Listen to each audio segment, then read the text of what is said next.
সম্মানীয় সাংবাদিক বন্ধু বান্ধৱীসকল,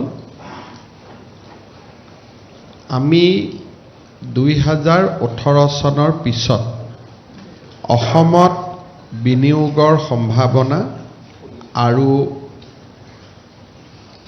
আমাৰ যি ইনফ্ৰাষ্ট্ৰাকচাৰ আছে তাক এটা নেক্সট লেভেললৈকে লৈ যোৱাৰ বাবে 25 আৰু 26 তাৰিখে এডভান্টেজ আছাম 2.0 আমি আয়োজন কৰিছিলোঁ। এই আয়োজনৰ পৰৱৰ্তী পৰ্যায়ত আপোনালোকে সকলোৱে অনুভৱ কৰিছে যে আমাৰ ৰাজ্যখনলৈ এটা ঔদ্যোগিক বিকাশৰ পৰিৱেশ এটা নিৰ্মাণ হ'ব, তেনেকুৱা এটা বিশ্বাস আমাৰ সকলোৰে মনত উপজিছে আৰু আমি আশা কৰোঁ যে অহা 4 বছৰ আমি যদি নিৰন্তৰ কাম কৰোঁ তেতিয়াহ'লে এই এডভান্টেজ আছাম 2.0 বিনিয়োগসমূহকো আমি সফল কৰিব পাৰিম আৰু এডভান্টেজ আছাম 3.0 যেতিয়া আমি অনুষ্ঠিত কৰিম, অসম দেশৰ আগশাৰীৰ ঔদ্যোগিক ৰাজ্যলৈ পৰিণত হ'ব। গুজৰাটৰ দৰে চৰকাৰে তেওঁলোকৰ ইনভেষ্টমেণ্ট সামিট প্ৰতি 2 বছৰত অনুষ্ঠিত কৰে, কিন্তু আমাৰ ৰাজ্য চৰকাৰত আমাৰ এটা সিদ্ধান্ত আছিলে যে আমি প্ৰত্যেক 4 বছৰত এনেকুৱা এখন বিনিয়োগ সন্মিলন আমি অনুষ্ঠিত কৰিম আৰু প্ৰথম বিনিয়োগ সন্মিলনত যিখিনি প্ৰস্তাৱ আহে তাক আমি নেক্সট বিনিয়োগ সন্মিলনখনৰ আগতেই যাতে আমি তাক ক্ৰিয়ান্বিত কৰিব পাৰোঁ, তাৰ বাবে আমি ঐক্যবদ্ধ প্ৰচেষ্টা চৰকাৰে চলাই থাকিব। মই প্ৰথমেই এডভান্টেজ আছাম 2.0 আৰু ঝুমুৰ নৃত্য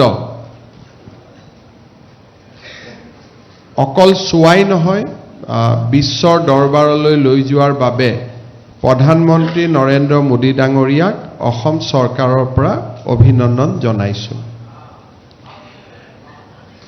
বিনিয়োগ সন্মিলনক লৈ প্ৰধানমন্ত্ৰী ডাঙৰীয়াই 3টাকৈ অনুষ্ঠানত যোগদান কৰে।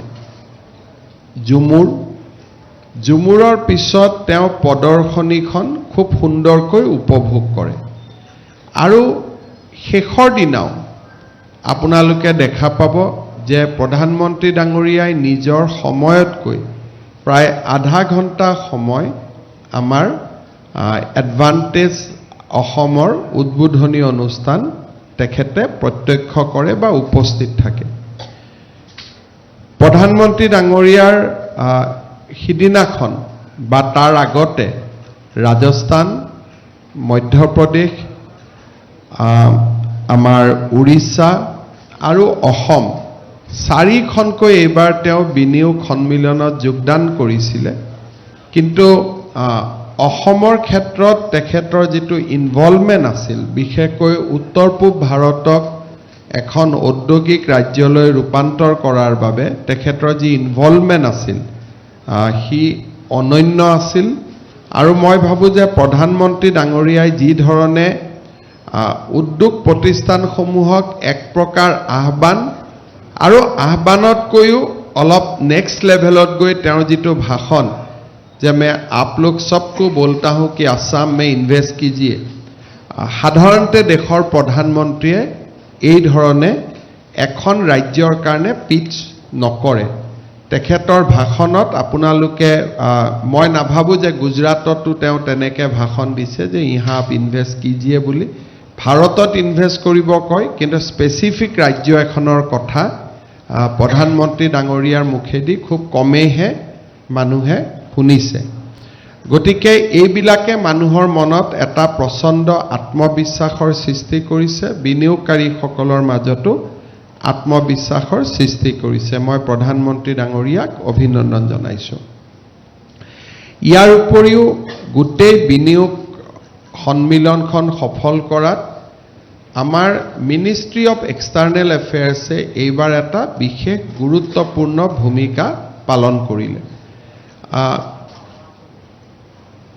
হেড অফ মিছনছ, এম্বেচাডৰসকলক দেশৰ বৈদেশিক পৰিক্ৰমা মন্ত্ৰীয়ে নিজে লিড কৰি এটা ডেলিগেশ্যন হিচাপে অহা, মই ভাবোঁ যে আমাৰ দেশৰ বুৰঞ্জীত এইটোৱে প্ৰথম। জয়শংকৰ ডাঙৰীয়াই ব্যক্তিগতভাৱে ইয়াত অহা নাছিল, হি কেম ইন এ ডেলিগেশ্যন। তেওঁ ডেলিগেশ্যনৰ লগত আহিছে, ডেলিগেশ্যনৰ লগতে তেওঁ উভতি গৈছে। And he spend 2 nights and 3 days। এইটো এটা আমাৰ সামিটখনৰ এটা খুব অনন্য এটা দৃশ্যপট আছিলে। ডক্টৰ জয়শংকৰ ডাঙৰীয়াৰ উপৰিও শ্ৰী নীতিন গাডকাৰী, পীযুষ গোৱেল, হৰদীপ সিং পুৰী, অশ্বিনী বৈষ্ণৱ, জ্যোতিৰাদিত্য সিন্ধিয়া আৰু সৰ্বানন্দ সোণোৱাল ডাঙৰীয়ায়ো এই আমাৰ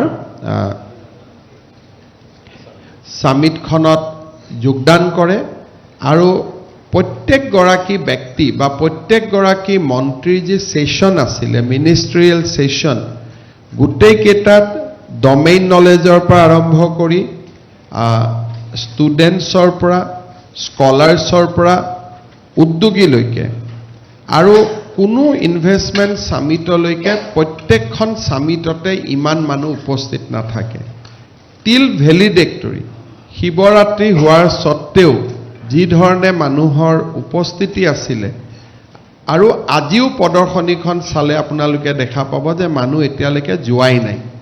চ' এইটো এটা আমাৰ ইউনিক এটা উপলব্ধি আছিলে।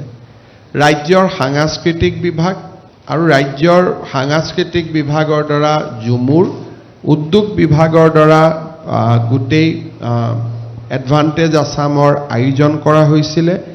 আৰু এই গোটেই প্ৰচেষ্টাত আমাক ফেডাৰেশ্যন অফ ইণ্ডিয়ান কমাৰ্চ যাক এণ্ড ইণ্ডাষ্ট্ৰী, যাক আমি ফিকি বুলি কওঁ, আৰু আৰ্নেষ্ট এণ্ড ইয়ং, যাক আমি EY বুলি কওঁ, তেখেতসকলে আমাক সহযোগিতা কৰিছিলে। এডভান্টেজ আছাম সামিটখনত আপোনালোকে যদি আমি সামাপ কৰোঁ, তেতিয়াহ'লে আপোনালোকে দেখা পাব যে গোটেই সামিটখনৰ আৰম্ভণিতে আমাৰ প্ৰায় 240খন B2G, বিজনেছ টু গভৰ্ণমেণ্ট, আমি মিটিং কৰিবলৈ সক্ষম হৈছিলোঁ বিফৰ দ্য সামিট। ইয়াত আমি ক'ত ক'ত কৰিছিলোঁ যে আমি আহমেদাবাদ, বেংগালুৰু, হায়দৰাবাদ, কলকাতা, মুম্বাই আৰু নিউ দিল্লী। ডমেষ্টিক আউটৰিচ আমি 240টা উদ্যোগ প্ৰতিষ্ঠানলৈকে কৰিছিলোঁ। We have discuss about the probability, আৰু তেওঁলোকক নিমন্ত্ৰণ কৰিবৰ কাৰণে আমাৰ মন্ত্ৰীসকলে বিভিন্ন স্থানত গৈ 240টা B2G মিটিং তেওঁলোকে অনুষ্ঠিত কৰিছিল। আৰু ইণ্টাৰনেশ্যনেল লেভেলত উই কণ্ডাক্টেড 180 মিটিংছ। এই 180 মিটিংছ আমি ক'ত ক'ত কৰিছিলোঁ? Japan, Malaysia, Republic of Korea, Singapore, Thailand, United kingdom and United Arab emeritus. আৰু এই 180খন মিটিঙৰ প্ৰডাক্ট হিচাপে এইবাৰ আমাৰ 1100 ইণ্টাৰনেশ্যনেল পাৰ্টিচিপেণ্টছে আমাৰ এই ইনভেষ্টমেণ্ট সামিটখনৰ লগত প্ৰত্যক্ষ বা পৰোক্ষভাৱে জড়িত হৈছিলে। যদি আমি ডিপ্ল'মেটিক এংগেজমেণ্টৰ কথা কওঁ, তেতিয়াহ'লে 62 আমাৰ ডিপ্ল'মেটিক মিছনছ আমাৰ লগত total প্ৰায়ৰ and during the summit আমাৰ 62 ডিপ্ল'মেটিক মিছন আমাৰ লগত জড়িত হৈছিলে আৰু এক্সটাৰ্নেল এফেয়াৰ্ছ মিনিষ্ট্ৰীৰ লগত তেওঁলোকে জানুৱাৰী 2025ত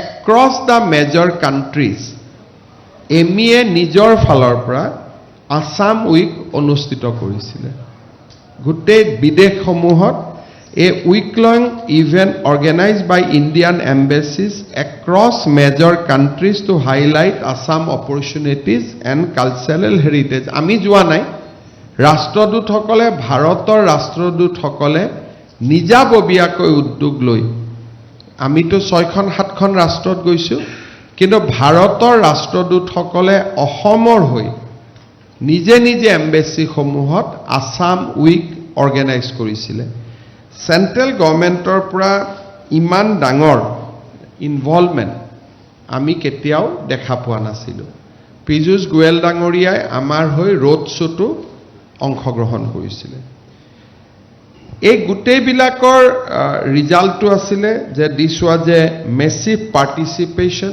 8,000 এণ্টাৰপ্ৰেনিয়াৰ্ছ এক্ৰছ দ্য কাণ্ট্ৰি তেওঁলোকে আমাক ইয়াতে পাৰ্টিচিপেশ্যন কৰিছিলে আৰু এই গোটেই ইভেণ্টৰ এটা ডাঙৰ হাইলাইট আছিলে যে আমি এক্সিবিশ্যন যিখন আমি কৰিছিলোঁ 87,200 স্কুৱেৰ ফিট এৰিয়াক লৈ আমি এক্সিবিশ্যন অনুষ্ঠিত কৰিছিলোঁ যি ইমান ডাঙৰ এক্সিবিশ্যন অসমত আগতে কেতিয়াও হোৱা নাই 200টা এক্সিবিট আছিলে আৰু আমি থিমেটিক ডাইভাৰ্ছ কৰিছিলোঁ Assam Pavilion semiconductor Pavilion innovative Pavilion energy Pavilion আৰু আমাৰ MSME আজি মই ৰাতিপুৱা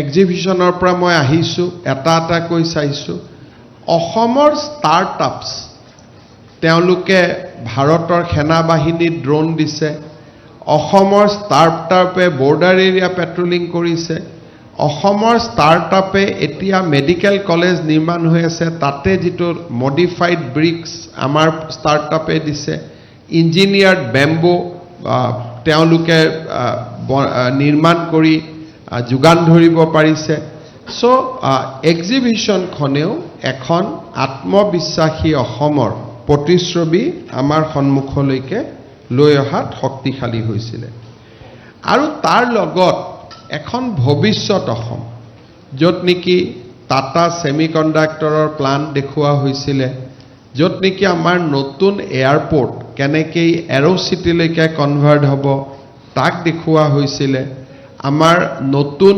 নামৰূপৰ যিটো 12 লাখ মেট্ৰিক টনৰ সাৰ কাৰখানা হ'ব তাৰ আমি ডিজাইন ৰাইজৰ সন্মুখলৈকে লৈ আহিছিলোঁ মেদান্ত কেৰিনে কেনেকৈ নতুনকৈ গোটেই যিবিলাক খাদ তেল নাপাব বুলি এৰি দিয়া হৈছিল তাত তেওঁলোকে কেনেকৈ মেছিভ অইল প্ৰডাকশ্যনৰ কামত আগবাঢ়িছে যাৰ পৰা নেকি আমাৰ বহুত বেছি এমপ্লয়মেণ্ট সৃষ্টি হ'ব ৰিলায়েন্সে কেনেকৈ CBG প্লান্ট অসমত কৰিব খুজিছে আৰু ইয়াৰ লগতে আমাৰ কেইটামান অতি উৎকৃষ্টতম ষ্টাৰ্টআপ অসমৰ ডুমডুমাৰ হিন্দুস্তান লিভাৰৰ ফেক্টৰীয়ে ডেভোছৰ ইকনমিক ফৰামত 6th টপ ডিজিটেলাইজ ফেক্টৰী যিটো সন্মান পাইছে তাৰ বিষয়েও আমি ষ্টাৰ্টআপত কৈছিলোঁ আৰু অসমত হৈ থকা বহুতবোৰ ডেভেলপমেণ্ট আমি ৰাইজৰ সন্মুখলৈকে লৈ আহিছিলোঁ আমাৰ আপোনালোক সকলোৱে জানে যে এইবাৰ এটা ইম্পৰ্টেণ্ট দিশ হৈছিলে যে এডভান্টেজ আছাম 2ত আমাৰ 9খন কাণ্ট্ৰিয়ে পাৰ্টিচিপেট কৰিছিলে যে partner country Australia they have shown a huge goodwill by withdrawing travel restriction prior to the summit Australia আমাৰ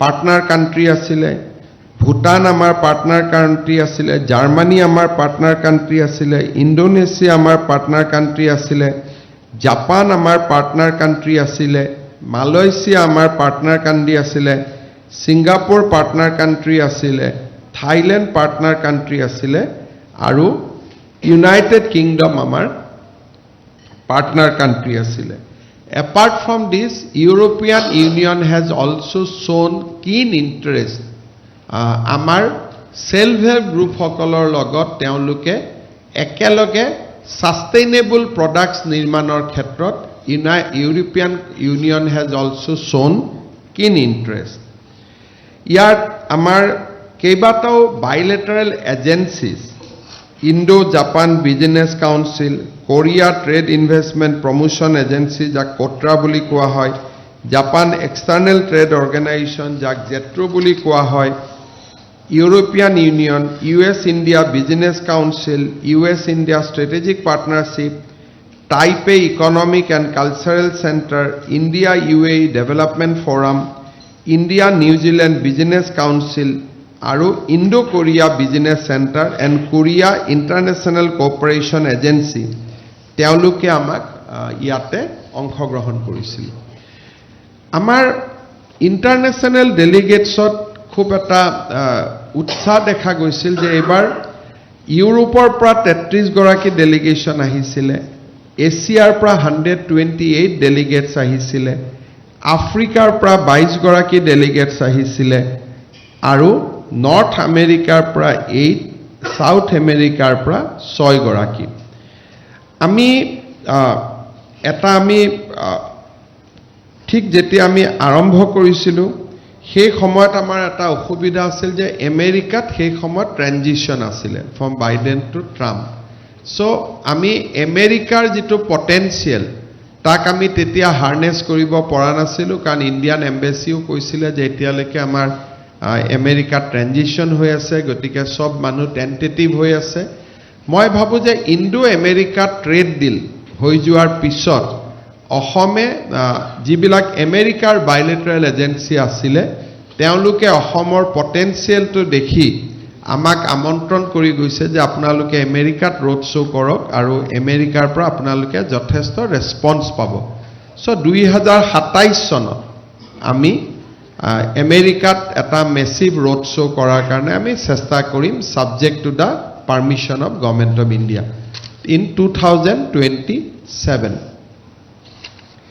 এতিয়া মই আপোনালোকে আমাৰ যিবিলাক থেমেটিক সেশন ফোকাস সেশন এইখিনি অনুষ্ঠিত হৈছিল আপোনালোকে সকলোৱে গম পায় আৰু এই গুটেইখিনি আমি ইতিমধ্যে আপোনালোকৰ আগত লৈ আহিছো আৰু আপোনালোকে এইখিনি নিজে আপোনালোকে দেখা পাইছে এতিয়া যদি মই আপোনালোকক ইনভেষ্টমেন্ট বা এসুৰেন্স আমি কিমান পালো এইখিনিক যদি মই আপোনালোকক অকনমান আপডেট কৰিব পাৰো খুজো তেতিয়াহলে আপোনালোকক মই কেইটামান কি এনাউন্সমেন্ট মই আপোনালোকক ক'ব খুজিছো যিখিনি which are very important one of the key announcement was by Prime Minister himself about the 12,000 crores Namrup BVCL projects that is a huge one and Pradhan Mantri he chooses a public amar conclave khonor sujog loi he announced that amar Guwahati jitu railway station hetuk world class railway station leke convert kori tat ekhon massive IT park bonuar karone Indian Railway ghoshona kore tat 300 কোটি টকা Indian Railway ব্যয় কৰিব তাৰ পিছত তেওঁলোকে কোকৰাঝাৰত এটা mega wagon ওয়াৰ্কশপ নিৰ্মাণ কৰিব বাসবাৰী আৰু মিডলাইফ লোকোমেটিক ৰিহেবিলিটেশন ফেসিলিটি তা মানে যিসমূহ ৰেল ইঞ্জিন 10 বছৰ বা 15 বছৰ পুৰণা হয় তাক কমপ্লিট ওভাৰহল কৰি নতুনৰ পৰ্যায়লৈকে আনিবৰ কাৰণে যেটো ইঞ্জিন বিলাকত কাম কৰিব লাগে তেনেকুৱা এটা ফ্যাক্টৰী তেওঁলোকে লামডিঙত কৰাৰ কথা ঘোষণা কৰে আৰু ভুটান কোকৰাঝাৰৰ মাজত Gelephu train line with an investment of 3,500 crores Ashwini Vaishnav Dangore announced kore with Gelefu Kokrajhar railway line the entire landscape of BTAD will change BTAD will connect it to the most important developed cities of our recent times, যেটো গেলেফু হ'ব গৈ আছে আৰু মই ভাবো these will completely transform the economic potential of BTAD, Boruland Territorial Councilৰ কাৰণে ই এক বহুত ডাঙৰ সুবিধা।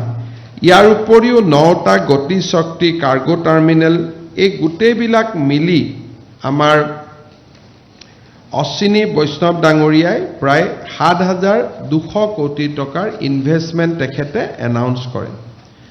জ্যোতিৰাদিত্য সিন্ধিয়াই এৰাউণ্ড 2,000 crores এটা 5G development lab at Guwahati university যেটো অলৰেডি কমিশ্যন কৰা হ'ল সিদিনাখনে আৰু টেলিকমত বিশেষকৈ গাঁৱে ভূঞে টেলিকম কানেক্টিভিটিৰ বাবে হি এনাউন্স 1,800 crores। হৰদীপ সিং পুৰী ডাঙৰীয়াৰ সন্মুখত ONGC এখন MOU কৰে য'ত they have promised to invest 15,000 crores over the next 3 years। Sarbananda Sonowal ডাঙৰীয়াই over the next 5 years তেখেতে 4,800 কোটি টকা বিনিয়োগ কৰাৰ বাবে তেখেতে ঘোষণা কৰে। নীতিন গাডকাৰী ডাঙৰীয়াই 80,000 কোটি টকা ইন দা ন্যাশনাল হাইৱেত ব্যয় কৰাৰ বাবে তেখেতে ঘোষণা কৰে। মুকেশ আম্বানী ডাঙৰীয়াই 50,000 কোটি টকা ব্যয় কৰাৰ কথা ঘোষণা কৰে। তেখেতৰ এৰিয়া হ'ল digital transformation and AI readiness. AI ৰেডিনেছত ইম্পৰ্টেণ্ট কথা হ'ল যে তেখেতে হাইপাৰ স্কেলাৰ ডেটা চেণ্টাৰ অসমত আৰম্ভ কৰাৰ কথা কৈছে।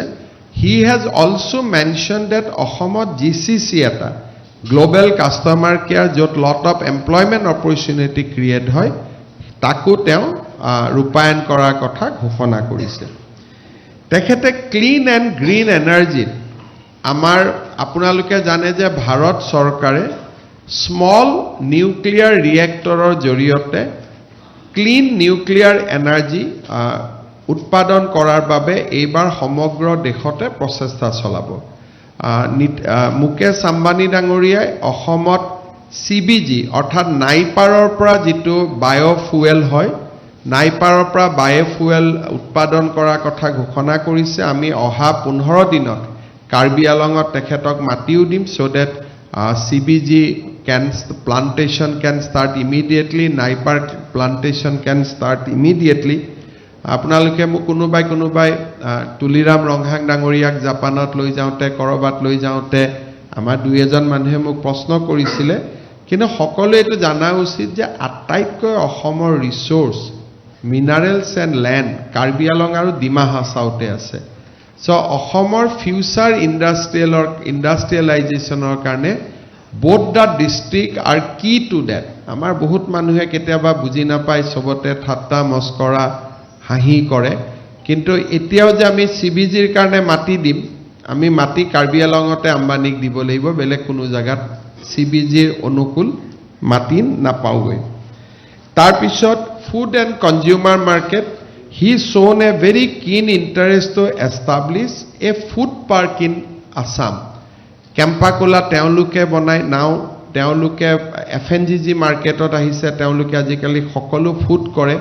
অসমৰ পাইনাপল অসমৰ জিঞ্জাৰ অসমৰ গোটেই প্ৰডাক্ট বিলাকক লৈ Reliance has shown a very keen interest to invest in a food park।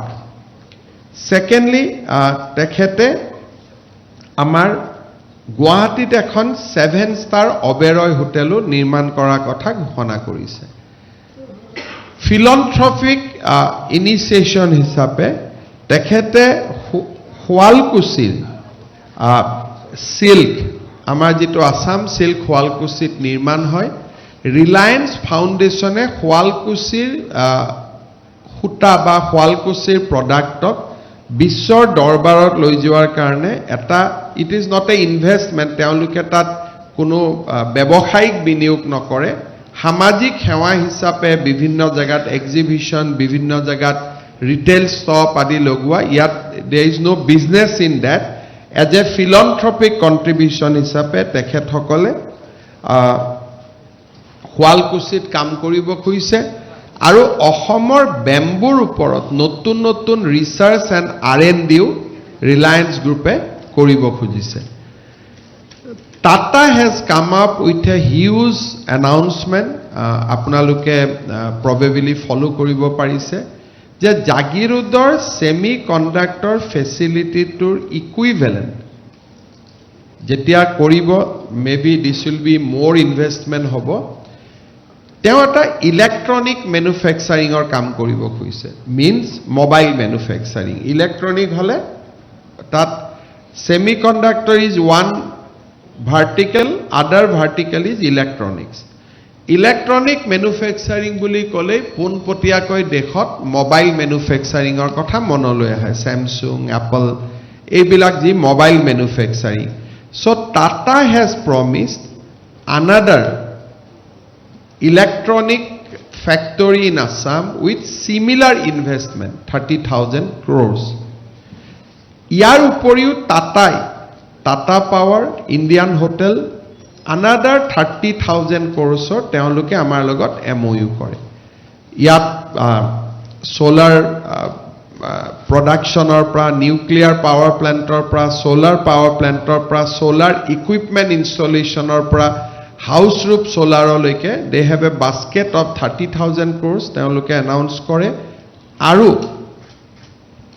additionally Tata Hotel তেওঁলোকে গুৱাহাটীৰ এতিয়া আমাৰ আপোনালোকে খালি দুটা অকনমান যেটো পৰিৱৰ্তন হৈছে অসমত আপোনালোকে অনুমান কৰিব পাৰিব ৰেডিসন হোটেলত 196টা ৰুম আছে যেতিয়া এডভান্টেজ অসমৰ বুবু বাবা উলালে এতিয়া তেওঁলোকে নতুনকৈ আৰু 100টা ৰুম বনোৱাৰ কাম আৰম্ভ কৰিছে আৰু যদি অলপ আগুৱাই যায় ৰেডিসনে set up a state of art convention centre যেটো 1500 মানুহৰ কনভেনশন হ'ব all these advantage অসম হোৱাৰ লগে লগে everybody sense that this is we are in the next leg so এতিয়া টাটাই আমাৰ লগত MOU কৰিছে তাজ বিবান্তাৰ পৰা they want to make the Guwahati Taj a proper Taj hotel not Bibanta not Ginger a proper Taj hotel বুলি ক'লে যেটো আমি বুজি পাওঁ so that is one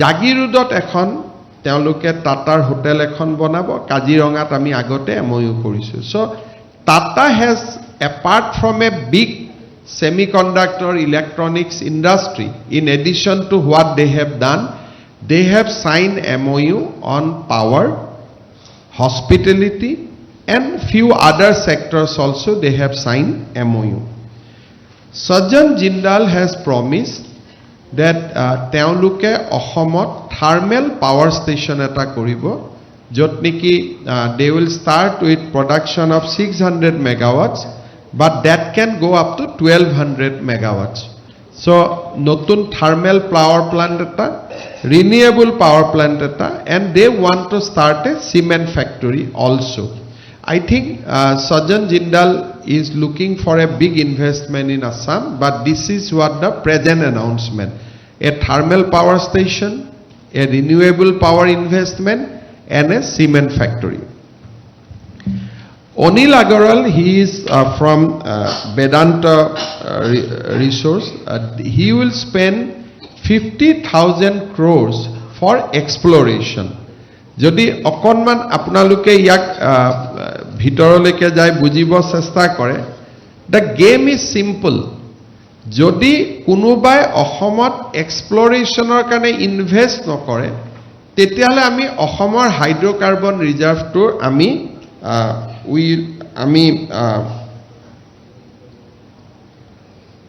আমি আনলক কৰিব নোৱাৰো অইল বা ONGCৰ এটা ডাঙৰ কথা যে তেওঁলোকে যদি ইনভেষ্টমেন্টত টকা খৰচ কৰে আৰু তেল যদি নাপায় they are answerable to the CAG Bharat চৰকাৰ লোকসভা তেওঁলোকক খুদিব যে আপোনালোকে তো ৰিক কৰিলে সেসমিক কৰিলে you spend so much money but your discovery is less যদি discovery নহয় they will be accountable সেইকাৰণে অইল বা ONGC যেতিয়ালৈকে প্ৰেডিক্টেবিলিটিটো নাহে যে আমি ইয়াত নিশ্চিতভাৱে পাম তেতিয়ালৈকে তেওঁলোকে ইনভেস্ট কৰিবৰ কাৰণে obviously অসুবিধা পায় কিন্তু এইবাৰ এডভান্টেজ অসম আৰু ষ্টেট গভৰ্ণমেণ্টৰ যিখিনি পলিচি দেখা পালে যে কনভাৰ্সন ইমিডিয়েট পাৰমিশন এই গোটেইবিলাকৰ কাৰণে this time oil India limited has become বুলিছ তেওঁলোকে আমাৰ লগত এমঅইউ কৰিছে যে they are going to spend 20,000 crores for exploration ONGC, which is otherwise little slow in Assam, ONGC has also said that they will spend 15,000 crore for exploration. Exploration মানে তেল পোৱা নুবুজায় মাত্ৰ সম্ভাৱনাক তেওঁলোকে সম্ভাৱনা কৰিব আৰু Vedanta has promised 50,000 crore. So total hydrocarbon sector only for exploration today we got promise of 85,000 crores. তাৰমানে অসমত কিমান ৰিগ আহিব কিমান জিঅলজিষ্টে অসমত কাম পাব অসমত ITI পাস কৰা লৰাই কিমান কৰ্মসংস্থাপন পাব আপোনালোকে মাত্ৰ ইমাজিন কৰিব পাৰে with this 85,000 crore investment in hydrocarbon sector অসমত যদি তেল পাই যাওঁ তেতিয়ালেতো অসমো বহুত ধনী হ'ব ৰয়েলটি পাম হেতু পিছৰ কথা কিন্তু এক্সপ্লোৰেশ্যন কৰিব যাওঁতে অসমত ইঞ্জিনিয়াৰ জিঅলজিষ্ট এটা নতুন মাৰ্কেট এখন নতুন নতুন মেচিন সো এক্সপ্লোৰেশ্যন ওয়াজ অলৱেজ এ লো প্ৰায়ৰিটি ইন আসাম সদায় এনেকুৱাতে এক্সপ্লোৰেশ্যন কৰিছিলে য'ত নেকি 100% confirm But now Oil India, ONGC, Medanta and Oilmax, all these four company has become bullish. আৰু ভাৰত চৰকাৰে বিশ্বাস কৰে যে অসমত অপাৰ সম্ভাৱনা আছে কিন্তু nobody wanted to spend money on exploration. But this time this is a big thing has happened in Advantage 2.0.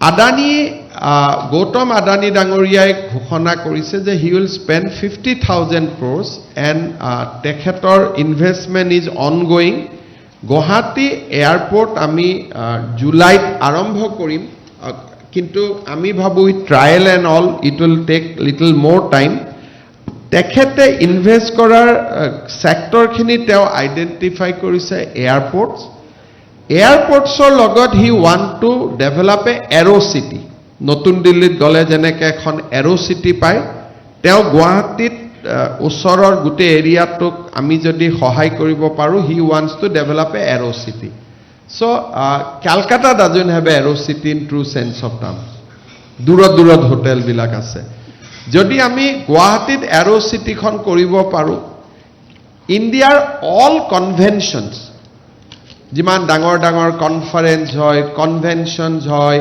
concerts hoy premier cricket competition hoy football leagues hoy all the events we can bring to Guwahati so yat eta bahut dangor employment or sambhavana biraj koribo tar uporiu tekhete defense cement aru road project ot teoluke khoros korar karone agroh prakash korise amar karone eta aru eta announcement eta ase there is a company called Greenco company is actually backed by Singaporean government dito Temasek buli koy Singapore government or investment arms they give money to this company called Greenco Onil Salemeshwar tekhete yate speech disile tekhete Ahomot sustainable aviation fuel one is normal aviation fuel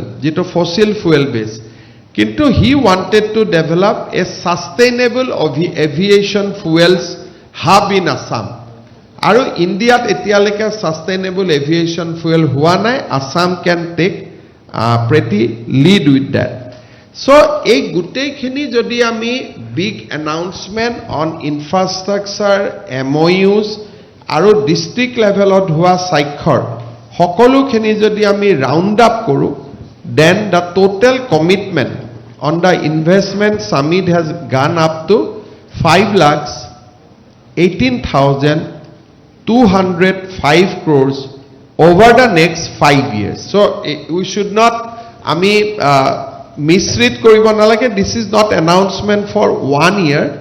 This is an announcement for 5 years. So if we start from tomorrow, then over the next 5 years, the announcement investment commitment is 5,18,295. আজি আমাৰ অসমৰ GDP এই বছৰ will touch 6,43 crores. So the total investment is 80% of our GDP. অসমৰ আজিৰ দিনত আমাৰ GDP হৈছে 6,43,000 crore. Projected GDP up to 31st March.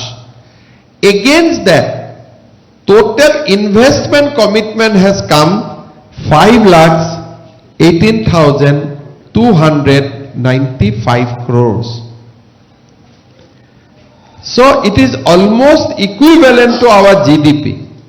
Baki jodi apnaloke baki dekh bilakot sai aji amar Maharashtra the GDP is 30 lakhs crore maybe they are on that range. Kintu amar yate that investment jodi 7 lakh koti hai, it is a 20% of the GDP. But আমি যেটো ইয়াত investment commitment পাইছো, it is 80% of the GDP. এতিয়া why Assam আমি কিহৰ কাৰণে এই ডেভেলপমেন্টটো হৈ আছে?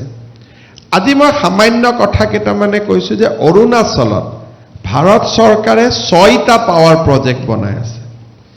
এই 6টা পাৱাৰ প্ৰজেক্টৰ কাৰণে গুটেই সিমেন্ট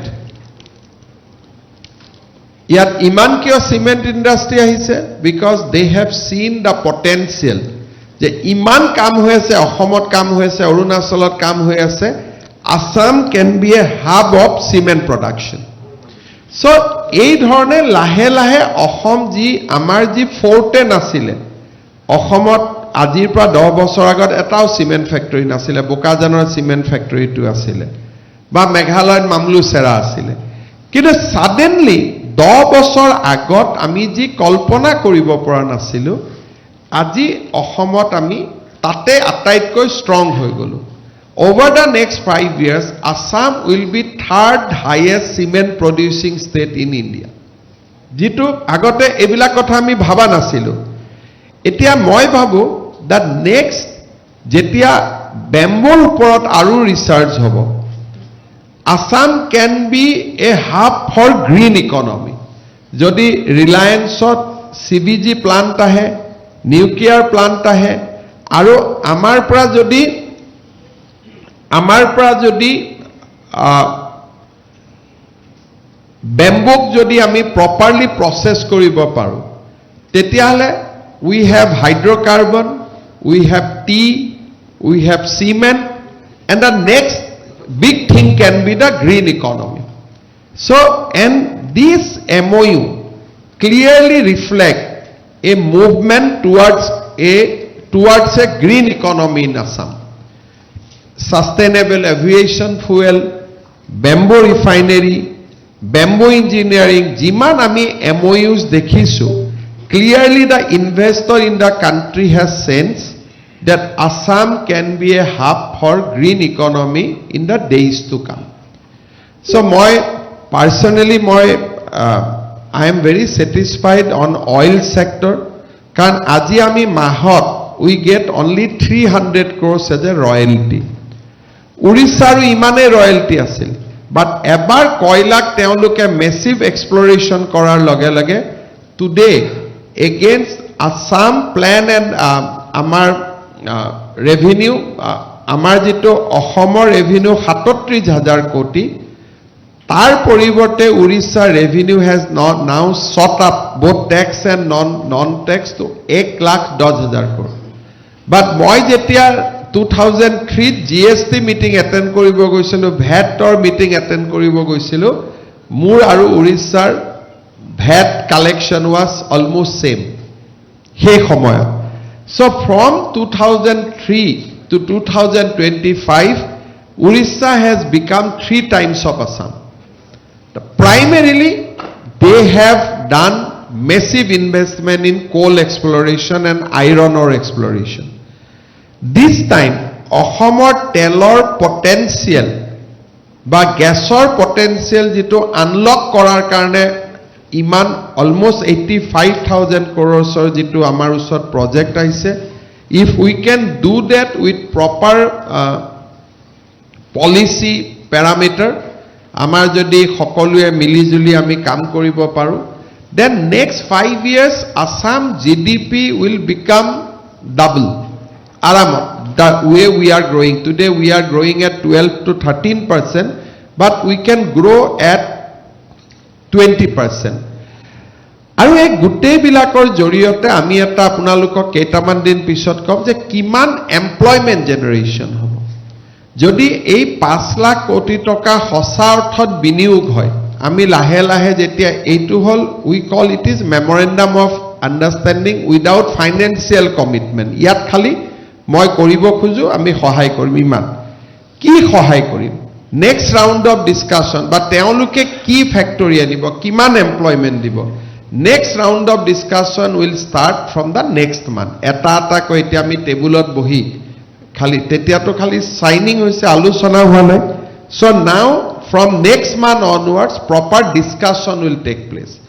আৰু মই ভাবো যে this has a potential of employment around 2 lakhs youth যেটো আজি আমি সহি কৰিছো. It has potential of giving job opportunities to 2 lakhs youths, but maybe I am little conservative. ইয়াতকৈও বেছিৰ সম্ভাৱনা আছে.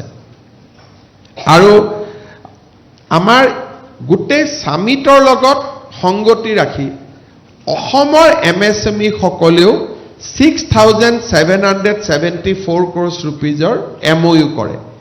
তাৰমানে ইয়াক যদি আমি আৰু অলপ গভৰ্ণমেণ্ট পলিচি দি যদি আমি ইনচেন্টিভাইজ কৰিব পাৰো, অসমত ডাঙৰ উদ্যোগখিনি অহাৰ লগে লগে তাৰ বাই প্ৰডাক্ট হিচাপে we can push MSME sector much মোৰ.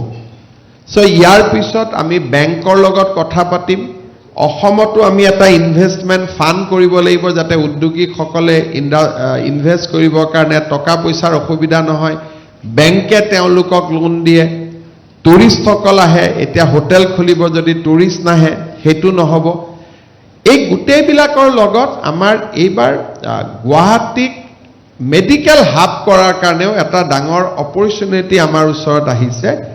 Medanta want to set up a very different kind of hospital. Amar আজি অসমৰ মানুহে লিভাৰ ট্ৰান্সপ্লান্টৰ কাৰণে বাৰে বাৰে দিল্লীত যাব লাগে.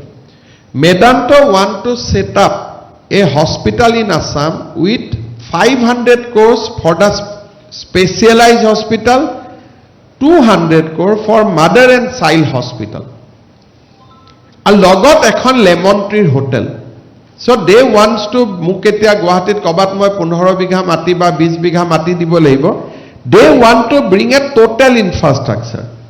এখন Medanta 500 bedded super speciality, 200 bedded এখন mother and child hospital, লগতে তেওঁলোকে এখন লেমন ট্ৰি হোটেল আনিব খুজিছে. তাৰমানে কলকাতা, ভুৱনেশ্বৰ এইবিলাকৰো পেচেণ্ট আহিব. Guwahati can be a hub for medical tourism. এই আইডিয়াবিলাক আমাৰ নাছিলে. হস্পিটাল বনাইছিলো, হস্পিটালৰ লগত যে এখন হোটেলো লাগে হাই এণ্ড কাষ্টমাৰখিনিক টেপ কৰিবৰ কাৰণে. আৰু অসমত যিমান লিভাৰ ট্ৰান্সপ্লান্ট আমাৰ মানুহে লিভাৰ ট্ৰান্সপ্লান্ট কৰিব হায়দৰাবাদত যায়, দিল্লীত যায়, they spend about crores of rupees. ইয়াতে এতিয়া গোটেই কামখিনি কৰিব পাৰিব. There is another interesting proposals. সেইটো Lilavati hospital wants to set up a hospital in Guwahati in partnership with Mayo Hospital in America.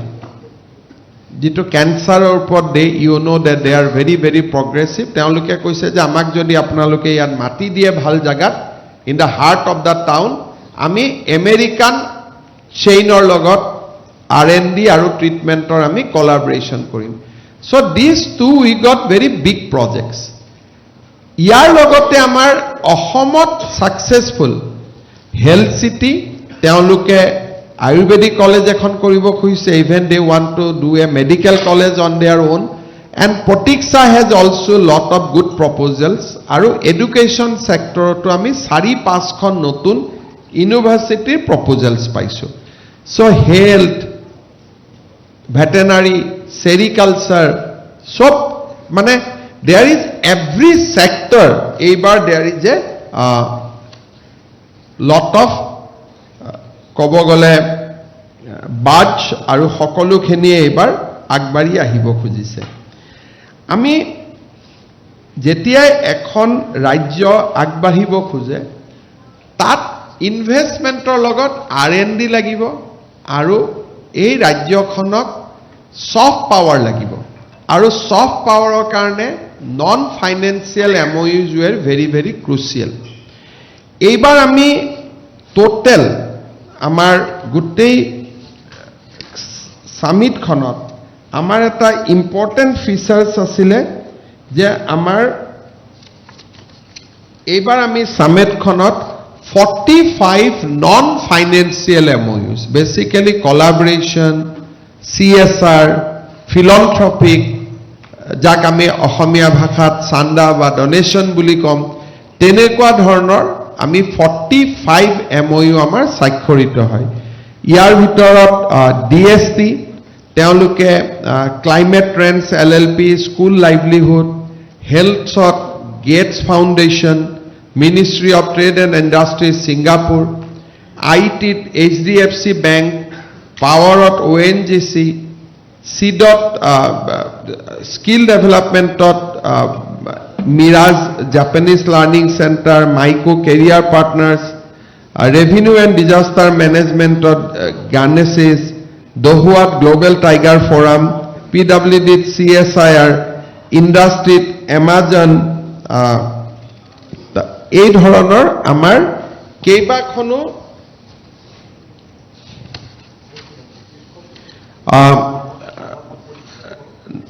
তাৰপিছত IDFC বেংক, বায়োনেষ্ট, তাৰপিছত আমাৰ IFCI venture fund, Bhubaneswar city knowledge innovation centre, ইণ্ডাষ্ট্ৰীত ইণ্ডিয়ান এঞ্জেলছ নেটৱৰ্ক, আপোনাৰ centre for development of advance computing, এই ধৰণৰ বহুত কেইখন আমাৰ নন ফাইনেন্সিয়েল MOU হয়, য'ৰ পৰা আমাৰ ল'ৰা ছোৱালীসকল বহুতখিনি সুবিধা হ'ব. আৰু মই লাষ্টত সামৰণি মাৰিছোঁ যে এইবাৰ আমাৰ এই গোটেই ডমেষ্টিক এণ্ড গভৰ্ণমেণ্ট ইনভেষ্টমেণ্টৰ উপৰিও অসমত প্ৰথমবাৰৰ বাবে ইণ্টাৰনেশ্যনেল ইনভেষ্টমেণ্টৰ MOU হয়. These will come in dollar. So' আমাৰ ইণ্টাৰনেশ্যনেল MOU এইবাৰ কেইখনমান খুব ইম্পৰ্টেণ্ট ইণ্টাৰনেশ্যনেল MOU হৈছে. ইণ্ডাষ্ট্ৰী ডিপাৰ্টমেণ্টত 410 কোটি টকা ফৰেন ইনভেষ্টমেণ্ট আহিছে, এনিমেল হাজবেণ্ডাৰীত 300 কোটি টকা আহিছে, এনভাইৰনমেণ্ট এণ্ড ফৰেষ্টত 228 কোটি টকা আহিছে, হেল্থত 440 ক্ৰ'ৰ্ছ আহিছে, মাইনিঙত 2,650 ক্ৰ'ৰ্ছ আহিছে, ট্ৰান্সপৰ্টত 120 ক্ৰ'ৰ্ছ আহিছে. These will be the international investment. প্ৰথমবাৰৰ বাবে অসমত আমাৰ ইণ্টাৰনেশ্যনেল ইনভেষ্টমেণ্টটো এইবাৰ আমি চহী কৰিবৰ কাৰণে সক্ষম হওঁ. মই আশা কৰোঁ যে আমি নতুন ফাইনেন্সিয়েল ইয়াৰৰ পৰা এই গোটেই ইণ্ডাষ্ট্ৰীবিলাক যিসকলে MOU কৰিলে তেওঁলোকৰ লগত উইল ষ্টাৰ্ট ইণ্ডিভিজুৱেল ডিছকাশ্যনছ যে কেনেকৈ কৰিব, ক'ত মাটি লাগিব, কি ইনচেণ্টিভ লাগিব. চ' ফাৰ্ষ্ট 6 মান্থ উইল বি প্ৰিপেয়াৰটৰী, যে তেওঁলোকৰ লগত বহি ৰোড মেপছখিনি বনোৱাৰ কাৰণে. আৰু মই ভাবোঁ যে অভাৰ দ্য নেক্সট 5 years আমি যদি ইয়াৰ 70% MOUs যদি আমি ইমপ্লিমেণ্ট কৰিব পাৰোঁ, then Assam will be in the next league of development. Finally আপোনালোকে এইকেইটা দিন মই মেডিয়াক ধন্যবাদ জনাইছোঁ যে বহুতখিনি আমি কাভাৰেজ কৰিছোঁ. নেশ্যনেল মিডিয়াক মই ধন্যবাদ জনাইছোঁ. International media, Japan media has very extensively covered deliberation in Guwahati. Japan has shown very, very keen interest. Even Muru tate speechu teoluke Japanot publish korise. So these are very important development. Kinto there are very interesting YouTube videos you will see. Moi ketaman apnalokok mark kori dim. IS coaching academy homuhe. Ohomor advantage 2.0 oporot videos and classes bonaise. And they are comparing that in 2003 Gujarat started this way. And this is how Gujarat has started their story. So moi ketaman link tweet kori dim apnaloke cover koribo. Teoluke IS Academy Ohomor Advantage Assam 2.0 has been put as a class. And teoluke itue koise je Gujarat has begin this way. These are কোনো political নহয়, কোনো মন্ত্ৰী নহয়, MLA নহয়, bureaucrats নহয়, জুনৰ IS লৰাক পঢ়ুৱাই আছে।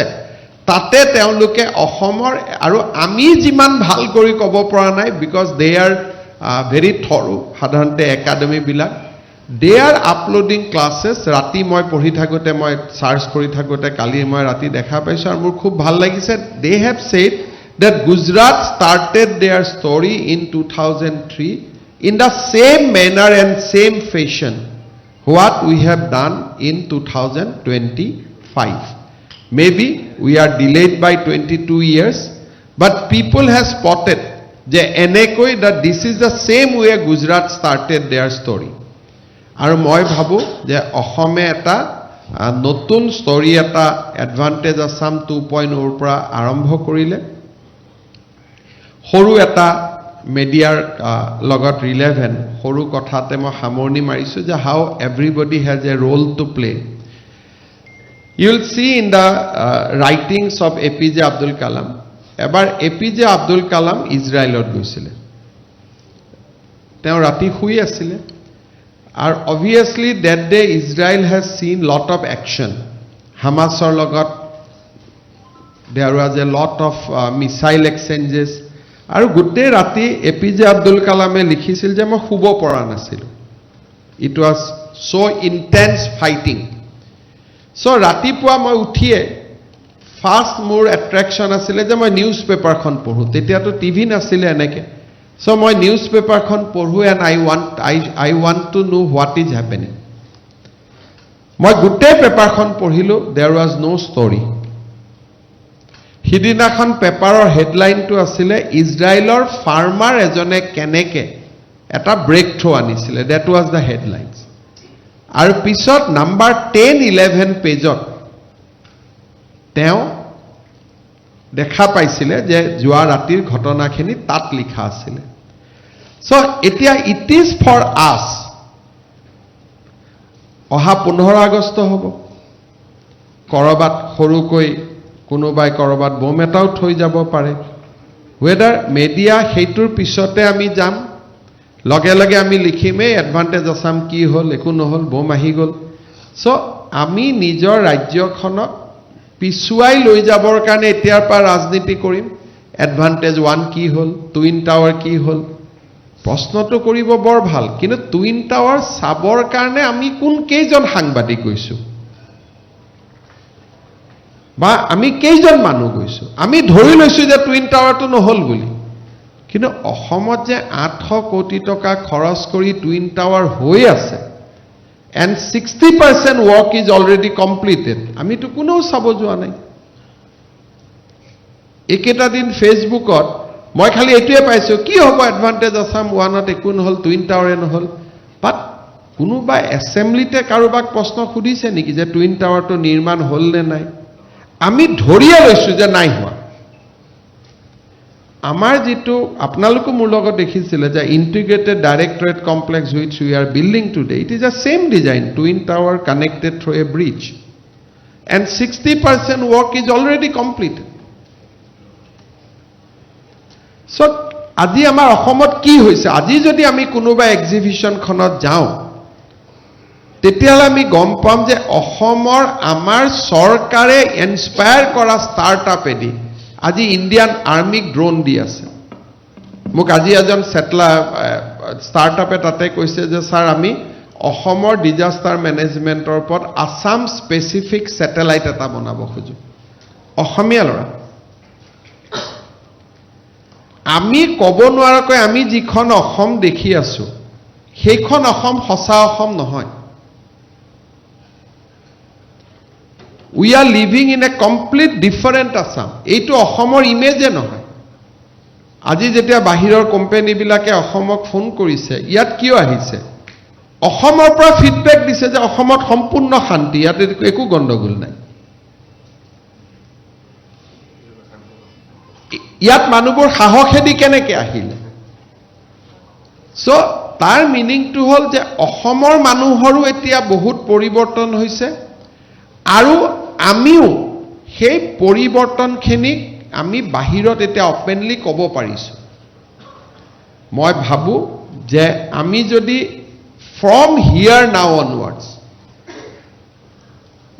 আমি যদি অসমখনক নাৰ্চাৰ কৰো তেতিয়া বেংগলোৰ কলিকতা চাই আমি সপোন দেখিব নালাগে যে এখন আমাৰ অসমতনো কেতিয়া এনেকুৱা হ'ব আমেৰিকাৰ পৰা প্ৰবাসী অসমীয়াসকলে চিঠি লিখিব নালাগে যে অসমখন এনেকৈ হ'ব লাগে যিখন আমি কেতিয়াও কৰিব নোৱাৰো বা নোৱাৰিছিলো বাট হিয়াৰ ইজ এ টাইম 10 বছৰত চাওঁতে তেনেকুৱা অসম এখনে আমি দেখা পাই যাম So this is the beginning of the story. So মই আছো নাই পলিটিক্যাল পাৰ্টি কোনবা থাকিব না থাকিব কোনবা মুখ্যমন্ত্ৰী থাকিব না থাকিব these are very narrow thinkings. কিন্তু মই ভাবো যে this is the time যিসকলে অসমক সঁচাকৈ ভাল পাওঁ আৰু যাৰ কোনো কৃত্ৰিমতা নাই তেওঁলোকে লাচিত সেনাই জৈন মুনিৰ বিষয়ে কি ক'লে তাক হাইলাইট নকৰি অসমৰ কোনজন যুৱকে ক'ত স্যাটেলাইট পঠিয়াবৰ আয়োজন কৰি আছে সেই ধৰণৰ মানসিকতা এটালৈকে যদি আমি ট্ৰান্সফৰ্ম হ'ব পাৰো তেতিয়া মই ভাবো যে here is the beginning 2025 25th and 26th January this is the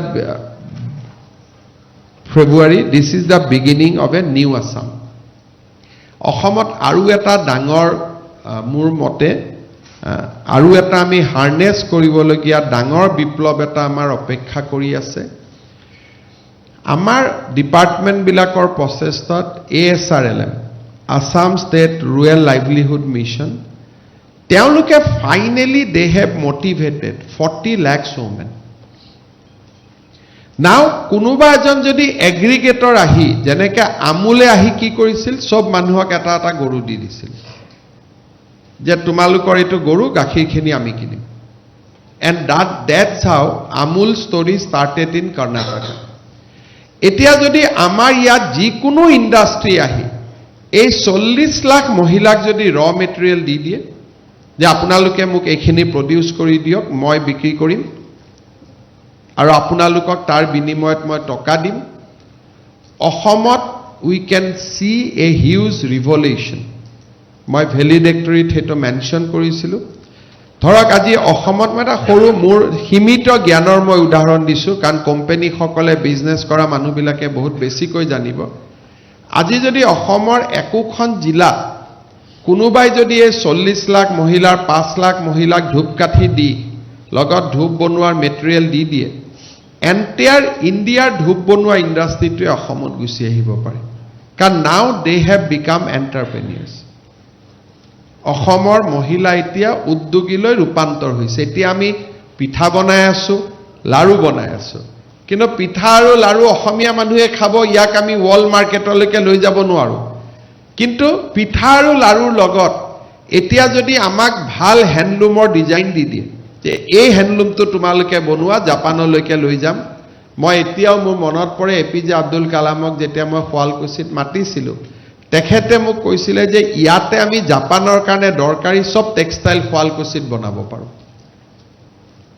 so he has given me that point of time idea but তেতিয়া সম্ভৱ নাছিলে আজি আমি 40 লাখ মহিলাক যেনেকৈ অৰ্গানাইজ কৰিছো আমি এটা নেক্সট ৰিভলিউশন এটা অসমত whether it is a Amul revolution or whether it is a tourism revolution মই domain expert নহয় next revolution can happen here right in Assam গতিকে তেনেকুৱা ধৰণে আমি কাম কৰি যাম আপোনালোকৰ কিবা যদি প্ৰশ্ন আছে সুধিব পাৰে Mr. Chief Minister, Bikash you see earlier whatever we have seen, mostly the investments have come from PSUs, governments, but for this particularly the advantages of two, we see that private sectors is leading the majority of the investments, and new age technology is a commitment of them. And do you see manufacturing is leading the whole fulcrum of investment which we are having, unlike what we used to see more of, in the production side? So can you say that? Can we say that? You see, in our country, everything is started by PSU, later on taken over by the private sector. So Assam is also replicating the same story of growth. So even if you go to Gujarat, starting was by PSU, gradually it has been taken over by the private sector.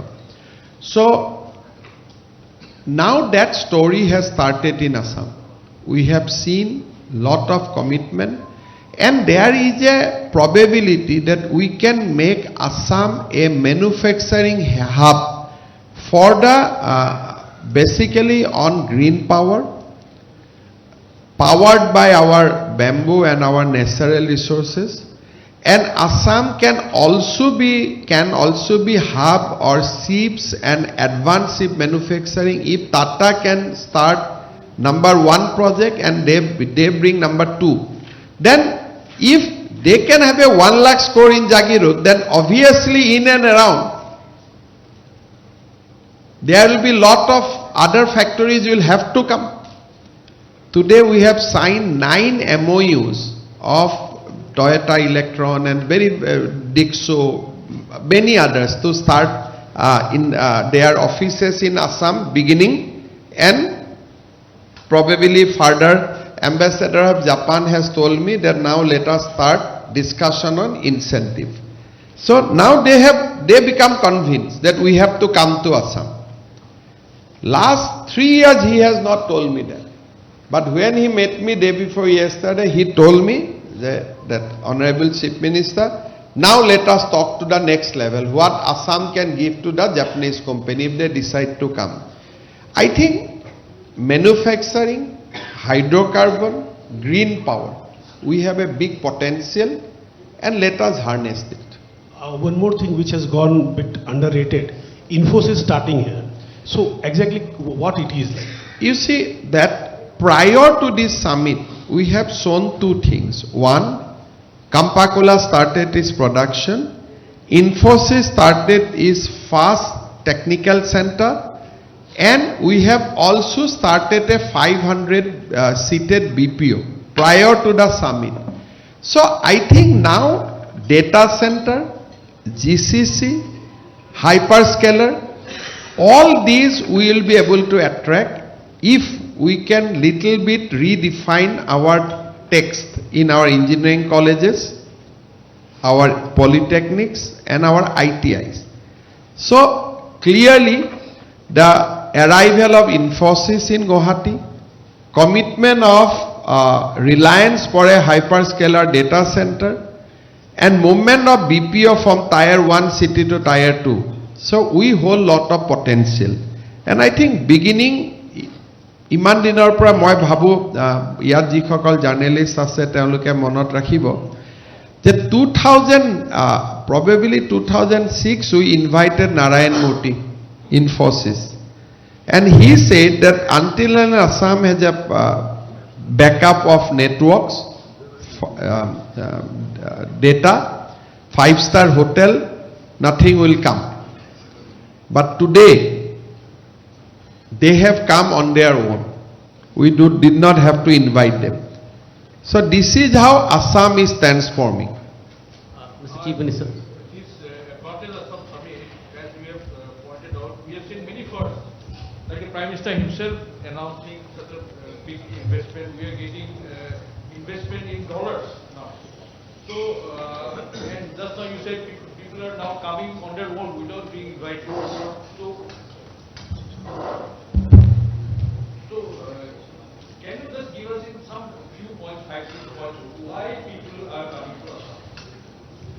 I think first of all, the important thing is the Prime Minister's and central government commitment for Assam. The way they have developed infrastructure in Assam over the last 10 years, it has catches the imagination that so many infrastructure is coming up. Bridges, railway doubling, electrification of railway. So all these materials are coming from some industry. So if the electricity doubling is taking place, where from material is coming? Material is coming from some factory.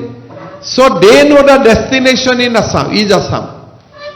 So if for Guwahati bridge steel is coming, they knows that although it is producing in Jamshedpur, destination is in Assam. So over the last 10 years, central government has created a big budge around Assam and Northeast that look, here is our priority. That is number one. Number two, Tata Semiconductor is a game changer. Nobody thought in India. It has created a shock wave around the country. When Tata announced its semiconductor in Assam, it has created a big shock wave. Why Assam? How Assam? So that Tata Semiconductor is a game changer. And of course, Assam's possible geographic advantage in days to come. As of now, no. We may not be able to do anything in Myanmar and Bangladesh, but we are also in a strategic location. And of course, peace and tranquility. Assam was known for insurgency. Assam was known for different form of agitation, left thinking. Today, Assam youth has changed. And Assam youths are our biggest ambassador. Because today, all the entrepreneurs are at the age group of below 45. They do not interact with me. তেওঁলোকে কাৰ লগত কথা পাতে নিজৰ এজৰ মানুহৰ লগত আজি if some a executive of a Reliance, his maximum age will be 45 years. কলেজত কোন পঢ়িছিল অসমৰে আৰু এজন 45 বছৰৰ ল'ৰা. So when they talks between them, they see a vibrancy. আমাৰ জেনাৰেশ্যন মানুহৰ লগত কথা পাতিলে বা মোৰ ওপৰৰ জেনাৰেশ্যনটোৰ লগত যদি কোনোবাই কথা পাতে, they see a different Assam. But অসমৰ ইউথৰ লগত যোৱাকালিৰ পৰাতো গোটেই প্ৰশংসা ইউথৰ ওপৰতে হৈ আছে যে যিমান ইউথ অসমৰ বাহিৰত আছে they have become our ambassadors. They have become a big pull factors. And finally, when people see a stable, peaceful state, people wants to come. Now India has lot of money. They need to invest somewhere. They want to invest where security is there. I think Assam image has now been transformed to a very peaceful and secure state. Mr. Chief Minister, this way.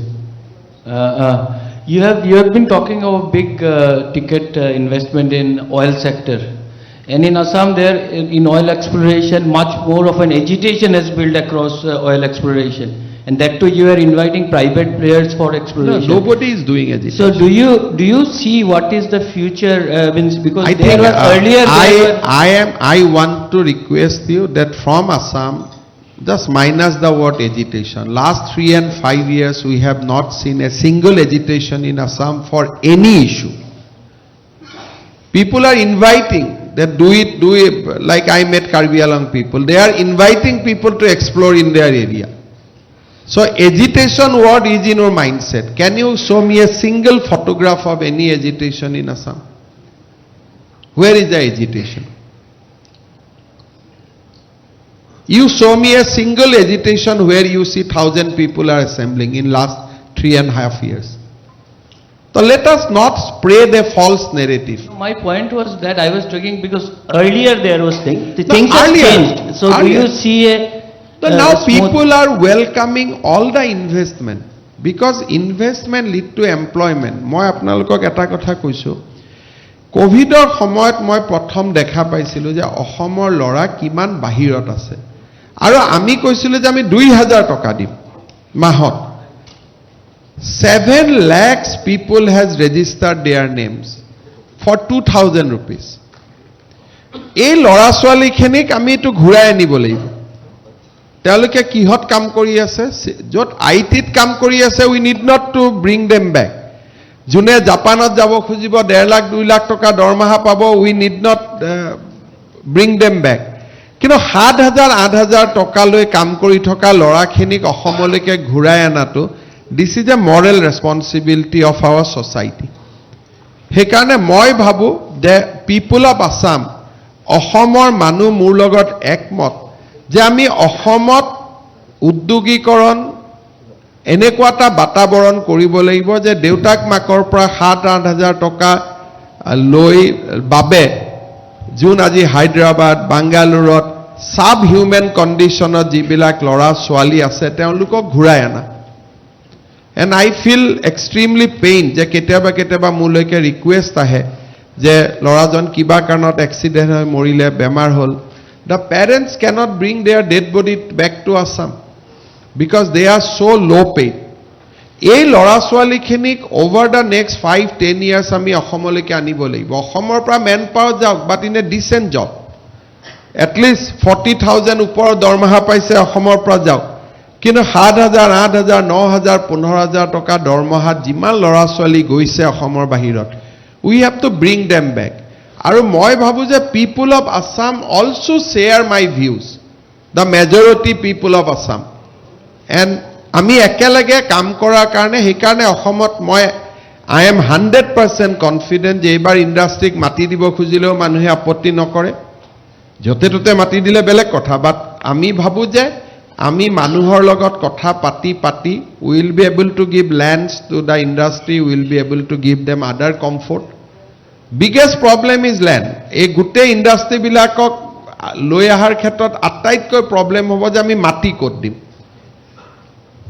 এটা মেদান্তকে আমি মাটি ক'ত দিম গুৱাহাটীততো ক'তো মাটি নাই চ' গভৰ্ণমেণ্টৰ কোনোবা মাটি এতিয়া এৰি দিব লাগিব প্ৰাইভেটৰ মাটিটো একুৱেৰ কৰিব নোৱাৰোঁ ঠিক তেনেকৈ নলবাৰীত ক'ব পেপচি কোম্পানীয়ে যে আমাক আৰু মাটি দিয়ক ৰাইজৰ পৰা মাটি ল'লে the cost of acquisition is so' high যে আমিতো ইমান টকা একুইজিশ্যনত দিব নোৱাৰোঁ আৰু মাটি কিনি কোনেও ইয়াত ইণ্ডাষ্ট্ৰী নকৰে এটলিষ্ট বাকী একো সহায় নকৰিলেও ইণ্ডাষ্ট্ৰীকটোতো মাটিটো বিনা পইচাত লাগিবই চ' এই গোটেইখিনি this is a challengeable things so' I consider this is a beginning ইয়াক যদি আমি লৈ যাব পাৰোঁ গোটেই মাইণ্ডছেটটো চেঞ্জ হৈ যাব You also talked about Global Compatibility Center, GCC. Other states have already formed, UP states like UP have formed their draft policies. So is Assam looking at Assam, in this month we are going to start our policy, but without policy also Reliance has committed, HDFC has committed, they are starting their center here in Assam. Mr. Sibin sir, as you have said, the land is the major issue here.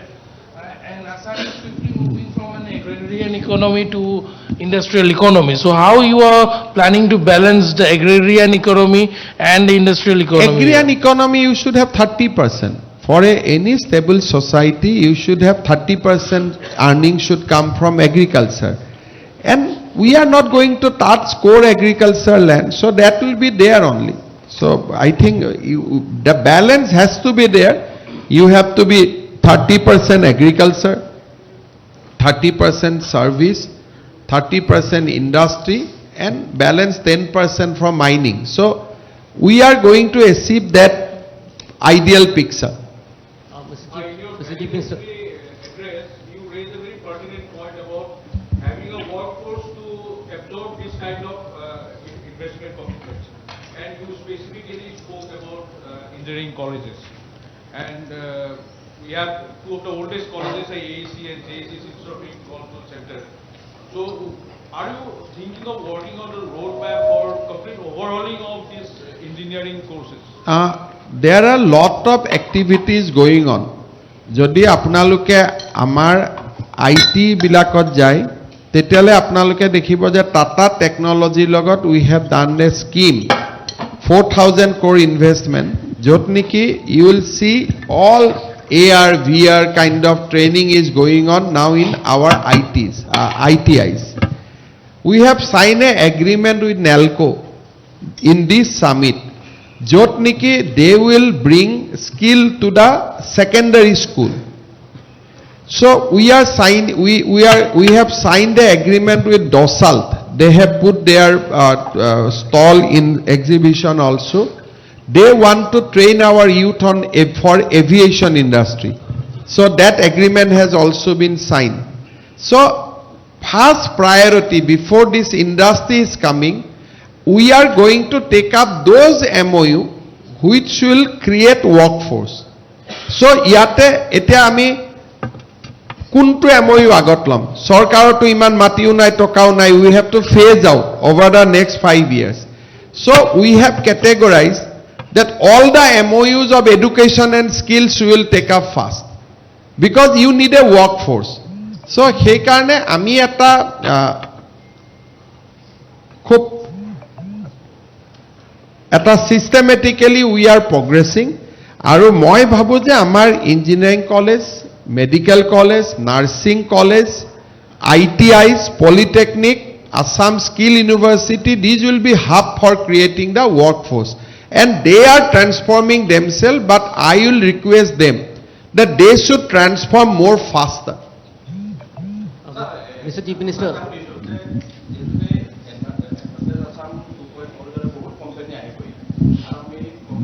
মাটি দি আছো অসমৰ ৰাইজে এতিয়া মোৰ কথা হৈছে যে যেহেতুকে আমাৰ অৰ্থনীতিটোৱে গ্ৰাম্য অৰ্থনীতি যিবোৰ কোম্পানী আহিব অসমত তেওঁলোকে বিজনেছ কৰিব বিজনেছ হাব হিচাপে অসমক গঢ়ি তুলিব যে আমি এটা কাম কৰিব নোৱাৰিম নেকি যে যিবিলাক কোম্পানী আহিব যে য'ত তেওঁলোকে কোম্পানী স্থাপন কৰিব তাৰ ওচৰে পাজৰৰ যিকোনো এখন গাঁওক তেওঁলোকে এডপ্ট কৰি ল'ব লাগিব চাওক তেওঁলোকে অলৰেডি যোন কোম্পানী আহে এখন দুখন গাঁৱক এডপ্ট নকৰে বহুত বেছি গাঁৱক এডপ্ট কৰি লয় এতিয়া পেপচি কোম্পানী সেইকাৰণে মই কৈছোঁ যে আপোনালোকে অকণমান যাব লাগে এতিয়া আমি নলবাৰীত পেপচি কোম্পানীক আনিছোঁ পেপচি কোম্পানীটো সৰু মাত্ৰ 50 বিঘা মাটিত আছে কিন্তু তেওঁলোকে 5000 বিঘা মাটিত একদম টিংখঙলৈকে আলু খেতি কৰিব শিকাইছে এটা বিশেষ ব্ৰেণ্ডেড আলু আৰু 5000 ফাৰ্মাৰ্ছক অলৰেডি তেওঁলোকে খেতি কৰিব শিকাই লৈছে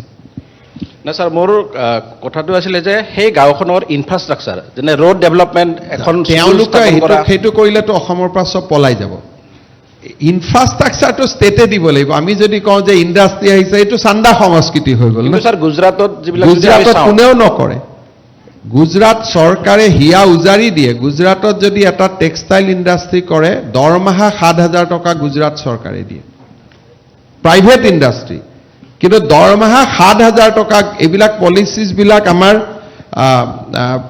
ৱেবছাইটতে আছে গুজৰাটত যদি যিকোনো টেক্সটাইল ইণ্ডাষ্ট্ৰি কৰে এজন এমপ্লয়ী যদি দৰমহা 20000 হয় 7000 টকা চৰকাৰে দিয়ে গতিকে এইটোতো চান্দা টাইপ কথা হৈ গ'ল এইটো যদি ক'ৰবাত ভুলতো শুনে কালিৰ পৰাই চবে দোকান বন্ধ কৰি দিব গতিকে আমাক পিছত যেতিয়া ইণ্ডাষ্ট্ৰিয়ে প্ৰফিট কৰে CSRটো চবেই কৰিয়ে থাকে এতিয়া যেনেকৈ টাটাই CSR কেঞ্চাৰ হস্পিটেল কৰিছে আমি যদি অসমত কৈ দিওঁ যে আপুনি ইয়াত ইণ্ডাষ্ট্ৰি কৰিব আহিলে গাঁও এখনৰ ৰাস্তা ঘাট স্কুল আপুনিয়ে বনাব লাগিব ইয়াতে ক'ব ভাই যোনে এইবোৰ নকৰাকৈ মাতিব তাতে যাওঁ ইয়াততো আজিকালি এনেকুৱা নহয় যে অসমত কোনোবা আহিবই লাগিব কাৰো বাধ্যবাধকতা নাই সব ষ্টেটে সামিট কৰিছে সবেই মাটি দিব সবেই পানী দিব অসমত বোলে ক'ব পাৰে অইল ইণ্ডিয়া অহাৰ বাধ্যবাধকতা আছে এটা টাটা অসমত অহাৰ বাধ্যবাধকতা কি আছে একোতো নাই ইয়াতো ৰ মেটেৰিয়েলো নাই মাৰ্কেটো নাই চিপছো লৈ যাব লাগিব বাহিৰলৈকে সেইকাৰণে এই চান্দা মাইণ্ডছেটটোৰ পৰাই আমি দূৰত যাব লাগিব ডাইৰেক্টলি অৰ ইনডাইৰেক্টলি মুখ্যমন্ত্ৰী ডাঙৰীয়া আমি এক্সিবিশ্যনত দেখিছিলোঁ সৰ্থেবাৰীৰ পৰা এখন কাঁহৰ বাচন বৰ্তন অনা এখন দোকান পাইছিলোঁ তেওঁলোকে আমাৰ আগত আপোনালৈ এটা অনুৰোধ জনাইছে যে তেওঁলোক সৰ্থেবাৰীৰ কাঁহ শিল্পটো জীয়াই ৰখাৰ স্বাৰ্থত GSTটো আৰোপ কৰিব নালাগে নহ'লে তেওঁলোকৰ যথেষ্ট অসুবিধা হয় বুলি কৈছে GSTটোতো আমি আৰোপ নকৰোঁ GSTটোতো গোটেই ভাৰততে হয় না GSTটোতো আমি আৰোপ নকৰোঁ GSTটো গোটেই ভাৰতবৰ্ষতে একেলগে GST হয় আৰু অসম চৰকাৰে GST এতিয়া আৰোপ কৰা নকৰাৰ অধিকাৰটো অসম চৰকাৰৰ লগত নাই গোটেইকেইখন ৰাজ্য আৰু ইউনিয়ন টেৰিটৰিজৰ বিত্তমন্ত্ৰীসকলে বহি পেলাই টেক্সৰ ওপৰত নিৰ্ধাৰণ কৰে। ষ্টেট GST ক্ষেত্ৰত ষ্টেট GSTও আমি কৰিব নোৱাৰোঁ, আমি মাত্ৰ চেণ্ট্ৰেলৰ নটিফিকেশ্যনখন আমি ফ'ল' কৰিব লাগে। কিন্তু তেওঁলোকক আমি যথেষ্ট সহায় কৰি থাকোঁ। ময়ো চেণ্টাৰত গৈ আহিছোঁ, মোকতো একো কোৱা নাছিলে, যদি আৰু কেইদিনমান আগতে মই নিজেও সৰ্থেবাৰীত গৈ আহিছোঁ, কেইদিনমান আগতে সৰ্থেবাৰী ৰাইজেও মোৰ তাত আহিছে। তেনেকুৱা কিবা যদি আছে আমি বিত্তীয়ভাৱে সহায় কৰিব পাৰিম, কিন্তু GSTটো আজিকালি ষ্টেটৰ লগত নাথাকে, এইটো চেণ্ট্ৰেল গভৰ্ণমেণ্টৰ হাতত গুচি গ'ল। চেণ্ট্ৰেল গভৰ্ণমেণ্টটো নহয়, গোটেই কালেক্টিভলি কেৰেলাৰ বিত্তমন্ত্ৰীয়েও অসমৰ কিমান GST হ'ব লাগে মাত প্ৰকাশ কৰিব পাৰে, অসমেও কেৰেলাৰ হোটেল এখনৰ GST কিমান হ'ব পাৰে মাত প্ৰকাশ কৰিব পাৰে। এতিয়া সেইটো এটা ফেডাৰেল কাউন্সিলত গুচি গ'ল, যাক GST কাউন্সিল বুলি কয়। আৰু যিসকল বিনিয়োগকাৰী আহিব তেওঁলোকৰ পৰা GST লোৱা হ'ব নে, বা উদ্যোগ বা যিবোৰ স্থাপন হ'ব? আমি GST কিয় ল'ম তেওঁলোকৰ পৰা? GSTটোতো ভাৰত চৰকাৰে ল'ব। GST অসম চৰকাৰে আজিকালি GSTত একো নকৰে। GSTটো হ'ল এতিয়া এটা GST কাউন্সিলৰ দ্বাৰা কৰা যায়। গতিকে GST বজাৰত যি বস্তু বিক্ৰী কৰিব GSTটোতো ল'বই লাগিব। Mr. Chief Minister, I have a question. Honorable Chief Minister, first of all, congratulations for leading such an event. And next, you have said that it's a challenge. Our government is going to start any ministry, any department for single window system to clear up all these things or analyze this. These are already become a baby of the departments, like the health MOU, like Medanto I have said. This has become a baby of health department. Like Sajan Jindal has said that I am going to do a cement. So it has become a baby of mining department. So we have already, segregation has been done department wise. এতিয়া ডিপাৰ্টমেণ্টে নিজৰ strategy বনাব যে আমি কেনেকৈ মাটি দিব পাৰোঁ, ক'ত লৈ যাম, ক'ত কৰিম, কাক কম, গভৰ্ণমেণ্টৰ কিবা মাটি আছেনে নাই, বা মাটি নহ'লে আন কি সুবিধা দিব পাৰোঁ। এতিয়া ডিপাৰ্টমেণ্টবিলাকে তেওঁলোকৰ লগত ইণ্ডিভিজুৱেলি তেওঁলোকক সুধিব যে আপোনালোকেতো MOU কৰিলে, এতিয়া আপোনালোকক কি কি লাগে, আমি কি কি দিম, আপোনালোকে কি কি কৰিব। So' now individual discussion will start for next 6 months. First হ'ল দিছ ইজ এ ইণ্টেনশ্যন যে আমি আহিব খোজোঁ, কিন্তু খুজিলেতো নহ'ব, ক'ত আহিব? এতিয়াতো কোনোবাই কৈছে মই চিমেণ্ট ফেক্টৰী কৰিম, ক'ত কৰিম? যোৰহাটত কৰিম, ডিব্ৰুগড়ত কৰিম, গুৱাহাটীত কৰিম, কামৰূপত কৰিম। তেওঁলোকে আহি আমাক ক'ব, ধৰক এতিয়া চিনটেক্সে ৰাতিপুৱা মোক লগ পাইছে, কৈছে ছাৰ আমাক মাটি কিন্তু যোগীঘোপাত দিব। বোলে কিয় যোগীঘোপাত দিব? বোলে তেতিয়া আমি নদী দি পঠাব পাৰিম। এইটো মোক কোৱা কথা, কিন্তু সেইটোতো এটা আলোচনা হ'ব লাগিব। চ' এতিয়া ইণ্ডিভিজুৱেলি আমি সকলোকে অহা 6 মাহত অসমলৈকে এটা এটাকৈ মাতিম। এখন এতিয়া ডিটেইল এগ্ৰিমেণ্ট হ'ব যে ইণ্ডাষ্ট্ৰীৰ পৰা অমুক লাগিব, চৰকাৰে অমুক দিব। তাৰপিছত তেওঁলোকে ষ্টাৰ্ট কৰিব, যেনেকৈ আগত আমি কৰিছিলোঁ, যেনেকৈ পেপচিৰ লগত আপোনালোকৰ সন্মুখতে ডিটেইল এগ্ৰিমেণ্ট কৰিলোঁ, টাটাৰ লগত আপোনালোকৰ সন্মুখত ডিটেইল প্ৰথম ইণ্টেনশ্যনৰ পিছত এগ্ৰিমেণ্ট। মই ভাবোঁ ছেপ্টেম্বৰ অক্টোবৰলৈকে আমাৰ ইণ্ডিভিজুৱেল এগ্ৰিমেণ্টবিলাক আমি কৰি পেলাব পাৰিম। আৰু এই এমাউণ্টবিলাক এতিয়া টেণ্টেটিভ। কোনোবাই কৈছে 200 কোটি কৰিম, কিন্তু মেচিনটোৰ দাম 170 কোটিও হ'ব পাৰে, বা মেচিনটোৰ দাম 250 কোটি হ'ব পাৰে। যেতিয়া আমি ডিটেইল এগ্ৰিমেণ্ট কৰিম, this amount will also' get change. Mr. Chief Minister, I have a question. You have spoken about that for the first time foreign investment is coming into Assam, and perhaps one of the key highlights of this edition of Advantage Assam was the active participation of several foreign nations. Most significantly, perhaps the participation of EU. And as we speak, a key delegation of EU is in Delhi. One of the key areas of the EU delegations meeting with India is basically trade. So, what kind of vibes did you get, particularly from the EU delegation, in terms I of think their engagement? there is a two thing on EU. EU is very much, they are very anxious to know about GELEFU.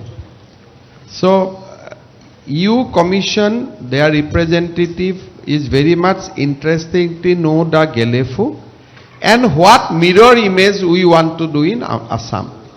So that is one of their deliberation point, that suppose at what level GELEFU will be developed. Suppose GELEFU will be developed to the level of Singapore, for example. then what is the proposal of Assam government to do a mirror imaging? We want to ignore the development or we want to do a mirror image. So now, to what extent? So that is one of their point of deliberation. Second, you want to basically work with government of Assam to unleash the potential of our self-help groups. There is a concept called Blue Valley concept. So EU has developed a Blue Valley concept, and that is basically aggregation. So they are very much interested to see that if the Blue Valley concept can be introduced in Assam. So deliberation with EU is very productive, but as you know that they are a trade and commerce agency or the international agency or the agency for the European countries. So I think these are very interesting development. First time they are trying to know about all this about Assam, and we will coordinate this journey. Suppose yesterday I met the country director of World Bank. He told me that he wants to help Assam in developing 3 industrial parks now. So development of 1 industrial parks will require 1,000 crores. Because আজিকালি industrial park বুলি ক'লে you have to give lights, you have to give water, you have to give boundary wall, you have to give security, you have to give the basically the roads and the structures. So it takes 1,000 crore. Assam cannot develop 3,000 crore in 3 industrial park. We don't have money to that extent.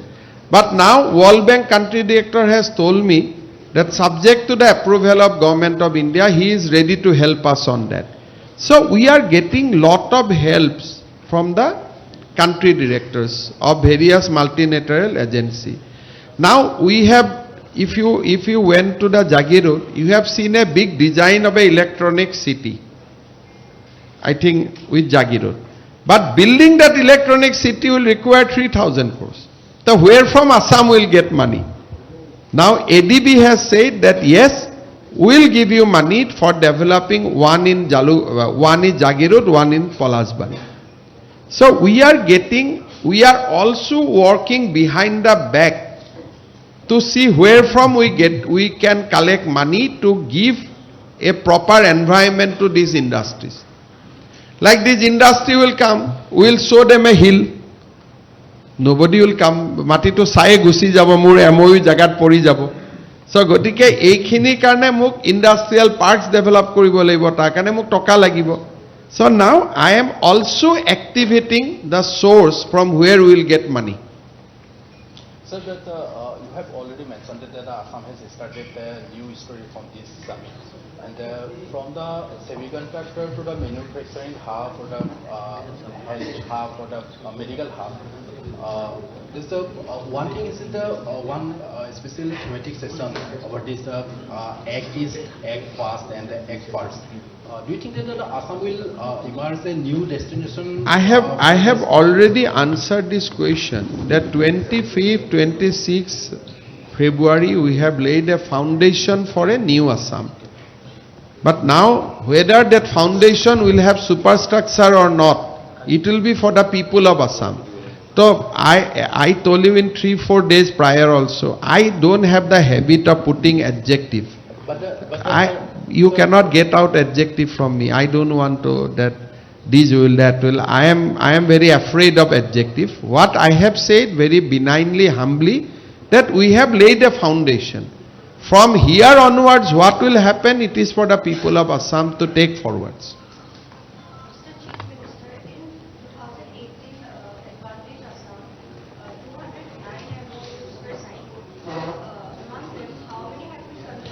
I'll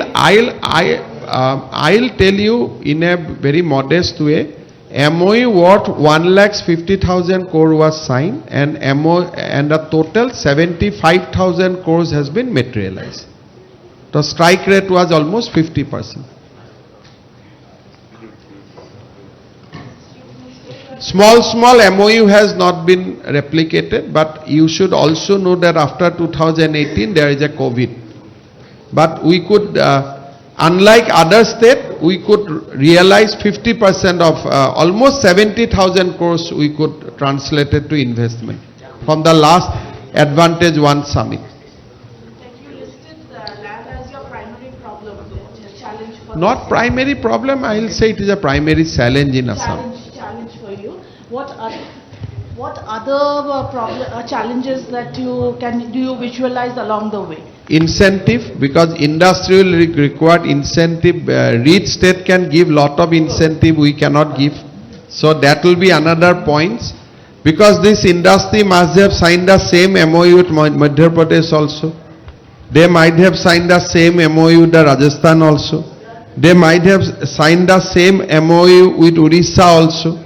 Now they will seek proposal and incentive from all the 4 states, and obviously Assam will be the last in offering that, because we cannot compete with Gujarat, we cannot compete with Rajasthan, we cannot compete with Madhya Pradesh, we cannot compete with Odisha. So that will be again another challenge, because today industry will not move without incentive. Industry will not move without infrastructure. You have to give them road, you have to give them electricity, you have to give them drinking water. So these are difficult things, but we have to charter their course that okay, हम 10 रुपया तो नहीं दे सकता हूं, but you take 2 rupees and start in Assam.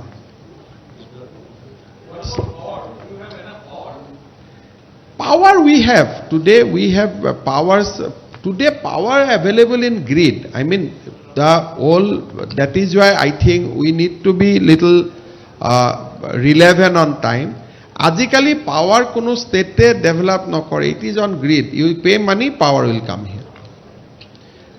Today India has developed one nation, one grid, one nation, one tax. Like GST, I answered that nobody is fixed rate of GST. It is by the central government. Like that, here is a power grid line. You can draw as much as power you want. Only thing you have to give money.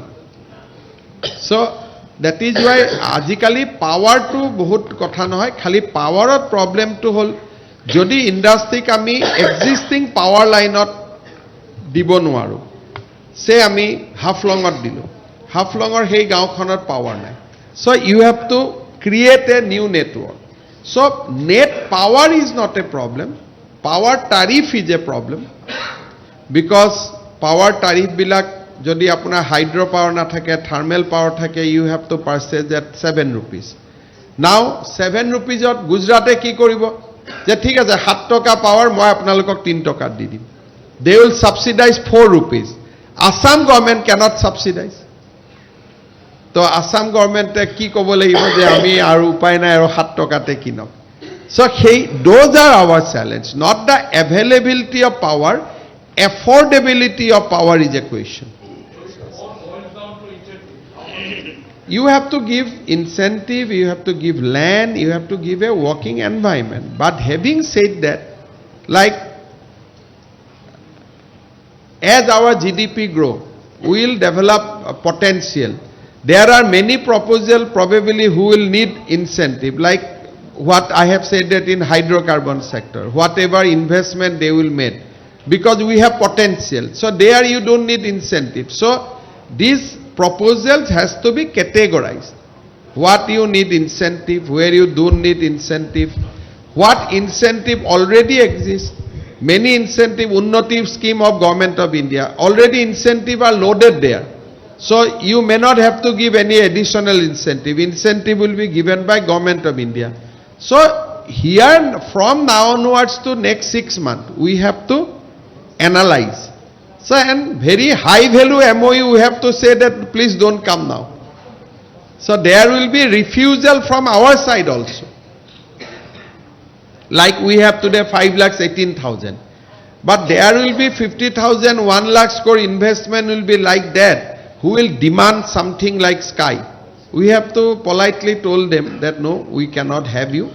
Sorry, let us move ahead. So that is why all MOU signed in a conclave doesn't convert to the investment opportunity. So 50% strike rate is considered to be good, but I am hoping for 80%.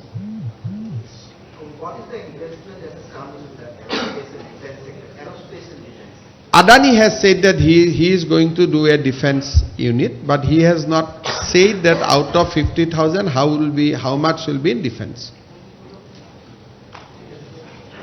Sorry? Thank you so much. Lunch আছে সকলোৱে lunch খাম